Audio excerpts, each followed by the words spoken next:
നിങ്ങൾ തിരുവനന്തപുരത്തെ സാംസ്കാരിക പ്രവർത്തകർ ഈ യോഗം കഴിഞ്ഞ് വീട്ടിലേക്ക് തിരിക്കുമ്പോൾ നിങ്ങളുടെ മനസ്സിൽ ഉണ്ടാകേണ്ടത് കുമാരനാശാനാണ്. നമ്മുടെ ഈ ആശാൻ സ്ക്വയറിലാണ് ഈ മീറ്റിംഗ് നടക്കുന്നത്. കുമാരനാശാനെ വെറുതെ മനസ്സിൽ വെച്ചാൽ പോരെ, കുമാരനാശാൻ്റെ വരികൾ മനസ്സിലുണ്ടായിരിക്കണം. ഏത് വരിയൊക്കെയാണ് മനസ്സിലുണ്ടായിരിക്കുന്നത്? നെല്ലിൻ ചുവട്ടിൽ മുളയ്ക്കും കാട്ടുപുല്ലല്ല സാധു പുലയൻ എന്ന വരി ഉണ്ടായിരിക്കണം. മാറ്റുവിൻ ചട്ടങ്ങളെ സ്വയം അല്ലെങ്കിൽ മാറ്റുമതികളെ നിങ്ങളെത്താൻ എന്നുള്ള വരി ഉണ്ടായിരിക്കണം. അങ്ങനെ നമ്മളെ പ്രചോദിപ്പിച്ച ഒരു കവിയുടെ ശിലയ്ക്ക് അടുത്ത് നിന്നാണ് നമ്മൾ ഈ മീറ്റിംഗ് കൊടുത്തത്. ഇന്ന് നിങ്ങളുടെ കൂടെ കുടുംബക്കാരും വന്നിട്ടില്ല. അപ്പം നിങ്ങൾ കുടുംബത്തിൽ ചെന്ന് പറയേണ്ടുന്ന ചില കാര്യങ്ങളുണ്ട്. സംഘപരിവാർ എന്നത് ഒരു മനുഷ്യവിരുദ്ധ സംസ്കാരത്തിൻ്റെ പേരാണ്. ആ മനുഷ്യവിരുദ്ധ സംസ്കാരം ഞാനും നിങ്ങളും ഇഷ്ടപ്പെടുന്ന കേരളത്തിലെ നിരവധി സാംസ്കാരിക പ്രവർത്തകരെ വളഞ്ഞിട്ട് ആക്രമിച്ചിട്ടുണ്ട്. ഇന്ത്യയിലെ ഏറ്റവും പ്രധാനപ്പെട്ട 4 കൊലപാതകങ്ങൾ ഇവിടെ പരാമർശിച്ചു. നരേന്ദ്ര ദബോൽക്കർ, ഗോവിന്ദ് ബൻസാരെ, MM കൽബുർഗി, ഗൗരി ലങ്കേഷ്. ഈ 4 സാംസ്കാരിക നായകന്മാരെ വധിച്ചപ്പോൾ കേരളത്തിൽ ആരാണ് പ്രതികരിച്ചത്? കേരളത്തിൽ ഇടതുപക്ഷം മാത്രമേ പ്രതികരിച്ചിട്ടുള്ളൂ. ഞാനൊരു പാർട്ടിയിലെ അംഗമല്ല, പക്ഷെ ഞാൻ പുറത്തുനിന്ന് നിരീക്ഷിക്കുന്ന ഒരാളാണ്. അന്ന് കമ്മ്യൂണിസ്റ്റ് പാർട്ടികളുടെ കോൺഗ്രസ് നടക്കുന്നതിന് മുൻപുള്ള സമ്മേളനങ്ങൾ നടക്കുക. പ്രാദേശിക സമ്മേളനങ്ങൾ മുഴുവൻ തൊട്ട് പാർട്ടി കോൺഗ്രസ് വരെ എല്ലായിടവും ഈ 4 പേരുടെ പടങ്ങൾ ഉണ്ടായിരുന്നു. ഗൗരി ലങ്കേഷിൻ്റെ വീട്ടിൽ പോയി അവരുടെ അമ്മ ഇന്ദിരാ ലങ്കേഷിനെ കണ്ടത് ഞാൻ, ഇടതുപക്ഷ സഹയാത്രി എന്ന് പറയുന്ന ഇവിടെ വിശേഷിപ്പിച്ചത് ഞാൻ. ഈ പാർലമെന്റ് മണ്ഡലത്തിലെ സിറ്റിംഗ് MP ഒരു ഗ്രന്ഥകർത്താവ് കൂടിയാണ്. ഒരു വാക്ക് പറയാഞ്ഞെന്ത്? ഗൗരി ലങ്കേഷിനെ കൊന്നപ്പോൾ പേരെടുത്ത് ഞാൻ പറയട്ടെ, ശശി തരൂർ, നിങ്ങളൊരു വാക്ക് പറയാഞ്ഞത് എന്ത്? നരേന്ദ്ര ദബോൽക്കറെ കൊന്നപ്പോൾ നിങ്ങളൊരു വാക്ക് പറയാഞ്ഞത് എന്ത്? ഗോവിന്ദ് ബൻസാരെ പുസ്തകം എഴുതിയതിനാണ് കൊന്നത്, രാഷ്ട്രീയ പ്രവർത്തനം നടത്തിയതിനല്ല. ആരാണ് ശിവജി എന്ന പുസ്തകം എഴുതിയതിന് ഗോവിന്ദ് ബൻസാരെ ക്രൂരമായി കൊല്ലപ്പെട്ടപ്പോൾ ശശി തരൂർ നിങ്ങൾ ഒരു വാക്ക് പറയാഞ്ഞത് എന്ത്? പത്രപ്രവർത്തകയായിരുന്ന നമുക്കേറെ പ്രിയപ്പെട്ട ഡോക്ടർ അയ്യപ്പ പണിക്കർ മലയാളത്തിലേക്ക് വിവർത്തനം ചെയ്തെന്ന ലങ്കേഷിന്റെ മകൾ ഗൗരി ലങ്കേഷിനെ അതിനീചമായി കൊന്നപ്പോൾ നിങ്ങളൊരു വാക്ക് പറയാഞ്ഞത് എന്ത്? MM കൽബുർഗിയെ കൊന്നപ്പോൾ നിങ്ങളൊരു വാക്ക് പറയാഞ്ഞത് എന്ത്? ഒറ്റ അക്ഷരം പറഞ്ഞിട്ടില്ല. കേരളത്തിലെ ഇടതുപക്ഷം അല്ലാതെ ഈ സാംസ്കാരിക നായകന്മാരെ കൊലപ്പെടുത്തിയതിനെ കുറിച്ച് ആരും ഒരു വാക്ക് പോലും പറഞ്ഞിട്ടില്ല എന്ന് നിങ്ങൾ വീട്ടിൽ ചെന്ന് പറയണം. വീട്ടുകാരെ മക്കളെ വിളിച്ചിരുത്തി പറയണം. പ്രധാനപ്പെട്ട ഒരു കാര്യമാണ്. കേരളത്തിൽ അവരാരെയെല്ലാമാണ് ആക്രമിച്ചത്. കേരളത്തിലെ ഒന്നാമത്തെ ആക്രമണത്തിന് വിധേയനായ മനുഷ്യന്റെ പേര് MD വാസുദേവൻ നായർ. വടക്കൻ വീരഗാഥ എഴുതി നമുക്ക് തന്ന, നിർമാല്യം നമുക്ക് തന്ന, അസുരവിത്ത് നമുക്ക് തന്ന, രണ്ടാമൂഴം നമുക്ക് തന്ന, കേരളത്തിൽ ഇന്ന് ജീവിച്ചിരിക്കുന്ന ഏറ്റവും വലിയ കഥാകാരനെ സോഷ്യൽ മാധ്യമങ്ങൾ വഴി ഇനി വിളിക്കാൻ തെറിയൊന്നുമില്ല. നിങ്ങൾ വീട്ടിൽ പോയി പറയണം. MDയെ ചീത്ത വിളിച്ചവരാണ് വോട്ടിനായി നിങ്ങളുടെ മുമ്പിൽ വരും. അന്ന് ഒരക്ഷരം പറഞ്ഞിട്ടില്ല ഇവിടുത്തെ സിറ്റിംഗ് MP. അതുകൊണ്ട് നമ്മളുടെ സമ്മതിദാന അവകാശം നമ്മളതിനെ എങ്ങനെ വിനിയോഗിക്കണമെന്ന് ആലോചിക്കണം എന്ന് നിങ്ങൾ വീട്ടിൽ ചെന്ന് ആളുകളോട് പറയണം. MD ചെയ്ത തെറ്റെന്താണ്? MD ചെയ്തത് നോട്ട് നിരോധനം വഴി നരേന്ദ്രമോദി ഒരു തുഗ്ലക് പരിഷ്കാരമാണ് നടത്തിയത് എന്നാണ് MD പറഞ്ഞത്. MDക്ക് അങ്ങനെ പറയുവാനുള്ള അവകാശമുണ്ടോ? അവകാശമുണ്ട്. അതിന് അദ്ദേഹത്തെ പറഞ്ഞ തെറി തീർച്ചയായിട്ടും സോഷ്യൽ മീഡിയയിൽ ശ്രദ്ധിക്കുന്ന നിങ്ങൾക്ക് മനസ്സിലാക്കാവുന്നതേ ഉള്ളൂ. അദ്ദേഹം യാതൊരു മറുപടിയും പറഞ്ഞില്ല. നിങ്ങൾ ഓർക്കണം, ഇപ്പോഴേ MD വാസുദേവൻ നായരെ കോഴിക്കോട്ടുള്ള എല്ലാ സ്ഥാനാർത്ഥികളും പോയി കണ്ടല്ലോ.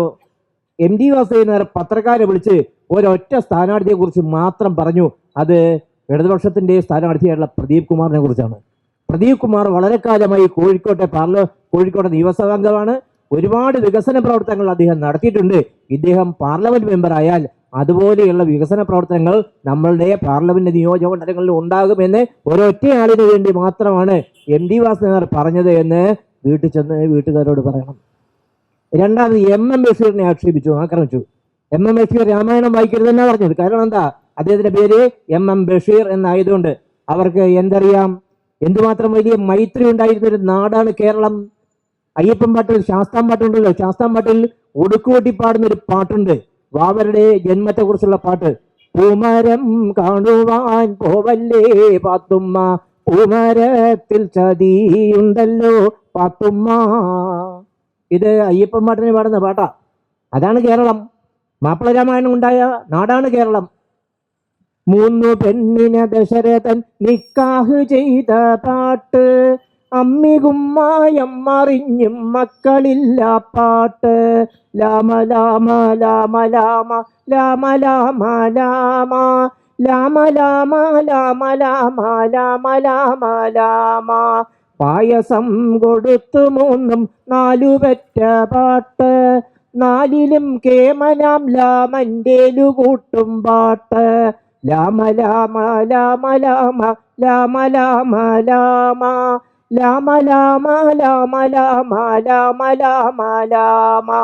ബീവിയാൾക്കു വരം കൊടുത്തു സുയിപ്പിലായ പാട്ട്, ലങ്ക വാഴും 10 മൂക്കൻ ഹലാക്കിലായ പാട്ട്.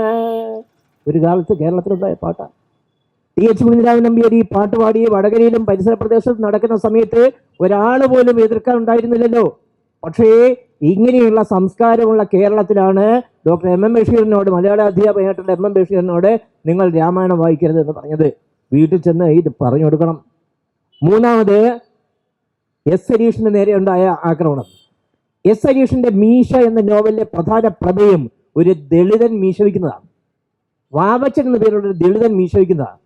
സുപ്രീം കോടതി വരെ അവർ കേസിന് പോയല്ലോ. ആ കേസിൽ പറഞ്ഞ എന്താണ്? അതിലെ ഒരു പേജില് ഒരു 3-1 അംശം മാത്രമുള്ള 2 ഡയലോഗ്, അപ്രധാന കഥാപാത്രങ്ങൾ പറയുന്ന ഈ ഡയലോഗ് തൊട്ടടുത്ത് നിൽക്കുന്ന കഥാപാത്രം തിരുത്തുകയും ചെയ്യുന്നുണ്ട്. ആ ഡയലോഗിനെ വെച്ചാണ് സുപ്രീം കോടതി വരെ ഇവർ പോയത്. എന്നിട്ട് ഇനി ഈ പാവപ്പെട്ട S ഹരീഷിനെ വിളിക്കാൻ തെളിവല്ലോ ഉണ്ടോ? ഈ നാടകത്തിൽ പറയുന്നുണ്ട്, വാവച്ചൻ എന്ന പൊലയൻ മീശ വെച്ചാൽ പോലീസായാൽ പൊലയൻ പോലീസാവുകയോ? പൊലയൻ പോലീസായത് പിന്നെയാണ്, ഇക്കാലത്താണ്. അക്കാലത്ത് പൊലയൻ പോലീസാവാൻ സാധിക്കില്ലായിരുന്നു. ഇത് വീട്ടിൽ ചെന്ന് പറയണം. പൊലയൻ വാവച്ചൻ മീശ വെച്ച് പോലീസായിട്ട് അഭിനയിച്ചു. അതിനുശേഷം അദ്ദേഹം മീശ എടുത്തില്ല. അവിടെയാണ് ഈ നോവലിലെ പ്രശ്നം എന്ന് പറയുന്നത്. അതാണ് അവരെ ചൊടിപ്പിച്ചത്.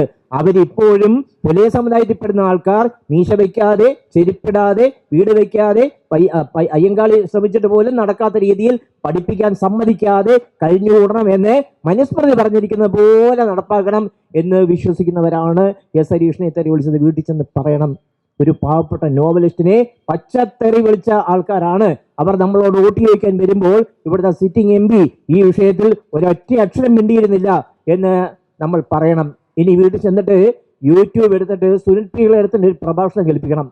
കേരളത്തിലെ ഏറ്റവും സൗമ്യമായി വർത്തമാനം പറയുന്ന പ്രഭാഷകനാണ് സുനിൽ പികളേടം. സുനിൽ പികളേടത്തിനെ ഇനി വിളിക്കാൻ തെറിയൊന്നുമില്ല. കമലിന് വിളിക്കാൻ തെറിയൊന്നുമില്ല. എന്താ കാര്യം? അദ്ദേഹത്തിന്റെ പേര് കമാലുദ്ദീൻ എന്നായി പോയി. അതുകൊണ്ടാണ് കമാലുദ്ദീന് ബംഗ്ലാദേശിലെ ഭൂരിപക്ഷം ഇസ്ലാം മത വിശ്വാസികളുള്ള ബംഗ്ലാദേശിന്റെ കൂടി ദേശീയ ഗാനം എഴുതിയ ടാഗോറിന്റെ ജനഗണമനയെ കുറിച്ച് പറയുവാൻ എന്താണ് അവകാശം? ഇതായിരുന്നു പ്രശ്നം. നിങ്ങളിത് വീട്ടിൽ ചെന്ന് പറയണം. വേറെന്നുള്ളത്, സണ്ണി പി കപ്പിക്കാടിനെ പച്ചയ്ക്ക് കത്തിക്കുമെന്ന് പറഞ്ഞു. ആരാണ് സണ്ണി പി കപ്പിക്കാട്? സണ്ണി പി കപ്പിക്കാട് എന്നത് ഒരു ദളിത് സാംസ്കാരിക പ്രവർത്തകനാണ്, ദളിത് രാഷ്ട്രീയ പ്രവർത്തകനാണ്.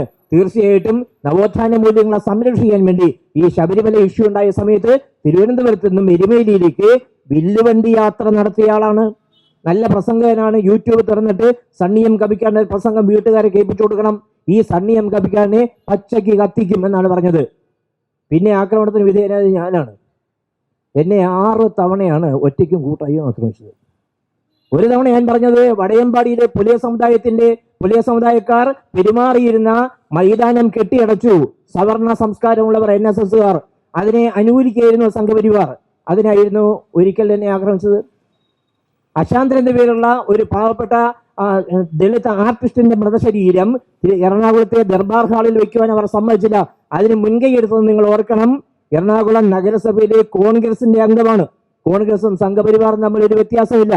അന്നും സിറ്റിംഗ് MP ഒരൊറ്റ അക്ഷരം പറഞ്ഞില്ല. കേസാണ്. ചടയമംഗലം കോടതിയിൽ ഞാനും മറ്റേ BJPയുടെ പഞ്ചായത്ത് മെമ്പർ അടക്കമുള്ളവർ നടത്തുന്ന കേസ് ഇന്ന് നിലവിൽ നിൽക്കുകയാണ്. പിന്നീട് ഒറ്റയ്ക്ക് കാണുമ്പോഴൊക്കെ അവർ സംസാരിക്കും എന്നോട്. ഇന്ന് ഈ മീറ്റിങ്ങിൽ ശബരിമല അയ്യപ്പനെ കുറിച്ചെല്ലാം പറയുന്നുണ്ടോ? എനിക്ക് അയ്യപ്പനല്ലാതെ ശബരിമല അയ്യപ്പനെ വലിയ പിടിയില്ല. എ അയ്യപ്പനെ അവർക്കും വലിയ പിടിയില്ല. അതുകൊണ്ട് എ അയ്യപ്പനെ കുറിച്ച് പറഞ്ഞാൽ അവർക്കും മനസ്സിലാവില്ല. അവർ പറഞ്ഞു ശബരിമല അയ്യപ്പനെ കുറിച്ച് പറഞ്ഞാൽ കാലെ വെട്ടി ഒടിക്കും എന്നാണ് പറഞ്ഞിരിക്കുന്നത്. അതുകൊണ്ട് ഇടയ്ക്കിടയ്ക്ക് ശബരിമല അയ്യപ്പനെ കുറിച്ച് എനിക്ക് പറയേണ്ടതായിട്ട് വരികയും ചെയ്യും. ശബരിമല അയ്യപ്പനോടൊന്ന് ചോദിച്ചാൽ, ഇപ്പോൾ ചോദിച്ചാൽ എന്തായിരിക്കും ശബരിമല അയ്യപ്പൻ പറയുന്നത്? ഞാൻ ഇലക്ഷൻ കമ്മീഷന്റെ കൂടെയാണ് എന്ന് പറയും. എന്നെ കാണാൻ വന്ന ഭക്തകളെ അടിച്ചു കൊല്ലട എന്ന് ആക്രോശിച്ചതോടൊപ്പം, തേങ്ങ എറിഞ്ഞതോടൊപ്പം, വലിച്ചു കയറി രണ്ടായിട്ട് വലിച്ചു കയറി എറിയണം എന്ന് പറഞ്ഞതോടൊപ്പം ഞാനില്ല, അതുകൊണ്ട് എൻ്റെ പേരിൽ വോട്ട് പിടിക്കരുത് എന്ന് പറഞ്ഞ ഇലക്ഷൻ കമ്മീഷന്റെ കൂടെയാണ് ഞാനെന്ന് ശബരിമല അയ്യപ്പൻ പറയാനാണ് എല്ലാ സാധ്യതയും. അങ്ങനെ ഒരു സന്ദർഭം ഉണ്ടാവുകയാണെങ്കിൽ ഇതും നിങ്ങൾ വീട്ടിൽ ചെന്ന് പറയണം. ഏറ്റവും ഒടുവിൽ അവർ നടത്തിയത്, ഞാൻ അക്കാഡമിയിൽ നടത്തിയ ഒരു വർത്തമാനത്തെ തുടർന്ന് വീട്ടിലേക്ക് തെറി മുദ്രാവാക്യങ്ങൾ വിളിച്ചുള്ള പ്രകടനമാണ് വീട് ആക്രമിക്കാൻ വേണ്ടി. സ്പെഷ്യൽ ബ്രാഞ്ച് പോലീസ് മനസ്സിലാക്കുകയും 36 ദിവസം എൻ്റെ വീടിന് കാവൽ നിൽക്കുകയും ചെയ്തു. ഞാൻ ആവശ്യപ്പെടാതെ തന്നെ ഉത്തരവാദിത്വമുള്ള ഒരു സർക്കാർ കേരളത്തിലുള്ളതുകൊണ്ട്, ഒരു സാംസ്കാരിക പ്രവർത്തകന്റെ ജീവൻ രക്ഷിക്കണം എന്നുള്ളതുകൊണ്ട് 1 വയസ്സ് മുതൽ 64 വയസ്സ് വരെയുള്ള 6 പേർ താമസിക്കുന്ന എൻ്റെ വീട്ടിന് രാത്രിയും പകലും പോലീസ് കാവൽ കേരളത്തിലാണ് സംഭവിക്കുന്നത്. വീട്ടിൽ ചെന്ന് പറയണം. ഇവർ നമ്മളുടെ ആരുമല്ല. അന്ന് ഈ MP, ഇവിടുത്തെ സിറ്റിംഗ് MP, എഴുത്തുകാരൻ കൂടിയായ സിറ്റിംഗ് MP ഒരൊറ്റ അക്ഷരം ഇത്തരം കാര്യങ്ങളെ കുറിച്ച് പറഞ്ഞിട്ടില്ല. അതുകൊണ്ട് സാംസ്കാരിക രംഗത്തുള്ള ആൾക്കാർ ആക്രമിക്കുന്ന സംസ്കാരം കേരളത്തിന് പറ്റിയതല്ല. നമ്മളുടെ സമ്മതിദാനാവകാശം തീർച്ചയായിട്ടും ഇതിനെതിരെ വിനിയോഗിക്കേണ്ടതായിട്ടുണ്ട് എന്ന് നമ്മൾ വീട്ടിൽ ചെന്ന് പറയണം. സി ദിവാകരനെ ഇപ്പോഴല്ല എനിക്ക് പരിചയം. 2 തവണ MLA ആകുന്നതിന് മുൻപ് തന്നെ എനിക്ക് അദ്ദേഹത്തെ അറിയാം. വലിയ വായനക്കാരനാണ്, ഒരുപാട് പുസ്തകങ്ങൾ വായിച്ചുള്ള ആളാണ്. ഇപ്പോഴദ്ദേഹം പ്രഭാത് ബുക്ക് ഹൗസിന്റെ നേതൃസ്ഥാനത്തിരിക്കുന്ന ആളാണ്. തീർച്ചയായിട്ടും സാംസ്കാരിക രംഗത്തെ പ്രതിനിധീകരിക്കാനുള്ള എല്ലാ അവകാശവും എല്ലാ യോഗ്യതയുമുള്ള ഒരു സ്ഥാനാർത്ഥിയാണ് തിരുവനന്തപുരത്തെ വോട്ടർമാരായ നിങ്ങൾക്ക് കിട്ടിയിരിക്കുന്നത്. ഈ സുവർണ അവസരം നിങ്ങൾ മാത്രമല്ല, കുടുംബത്തിലുള്ള എല്ലാവരെയും കൊണ്ട് വിനിയോഗിപ്പിച്ച് തീർച്ചയായിട്ടും കേരള സംസ്കാരത്തിന്റെ ശബ്ദം പാർലമെന്റിൽ കേൾപ്പിക്കുവാൻ നിങ്ങൾക്ക് സാധിക്കണം. ഞാൻ നിർത്തുന്നു. തേൽക്കുടം. കുടത്തിലുണ്ട് ഒടുക്കത്തെ കനകനാണ്യം, എടുക്കുന്ന കരുത്തുള്ളോൾക്ക് ഉടൻ സമ്മാനം.